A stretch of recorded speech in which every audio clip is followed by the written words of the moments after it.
ராயன் படத்துக்கு பரிசளித்த கலாநிதி மாறன். இந்த ஃபோட்டோ தானே ரொம்பவே வைரலாக போயிட்டுருக்கு. ஏன்னா நடிகர் தனுஷ் அவர்களுக்கு நம்ம கலாநிதி மாறன் 2 காசோலைகளை வழங்கியிருக்காரு. என்ன காரணம்னு நம்ம எல்லாருக்கும் தெரியும்.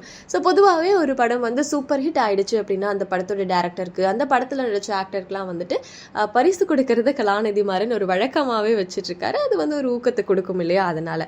ஸோ இப்படி இருக்கிற நேரத்தில் இதே மாதிரி நம்ம ராயன் படம் சூப்பர் ஹிட் ஆனது கொண்டாடுற விதமாக நம்ம கலாநிதி மாறன் காசோலைகளை கொடுத்துருக்காரு. டைரக்ட் பண்ணி நடிச்சு சில வாரங்களுக்கு முன்னாடி வெளியான படம் தான் ராயன். பெரிய எதிர்பார்ப்புக்கு மத்தியில் வெளியான ராயன் தனுஷோட 50வது படம். இந்த படம் வெளியானதுல இருந்தே மக்கள் மத்தியில் ஒரு மிகப்பெரிய வரவேற்பு இருக்குது. இதுல தனுஷோட துஷாரா விஜயன், காளிதாஸ் ஜெயராம், சந்தீப் கிஷன், எஸ்.ஜே. சூர்யா, செல்வராகவன், பிரகாஷ் ராஜ் பலரும் நடிச்சிருக்காங்க. இதுவரைக்குமே தனுஷ் நடிச்சு வெளியான படங்களை விட ராயன் படம் தான் அதிக வசூல் செஞ்சிருக்கான்.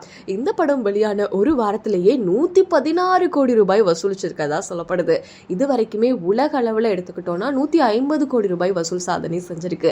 2024ஆம் ஆண்டு வெளியான தமிழ் சினிமாவில் மிகப்பெரிய வெற்றி பெற்ற படங்கள்ல ராயன் தான் முதல் இடத்துல இருக்குதாங்க. இந்த படம் அமேசான் பிரைம்ல வெளியாகி இருக்குது.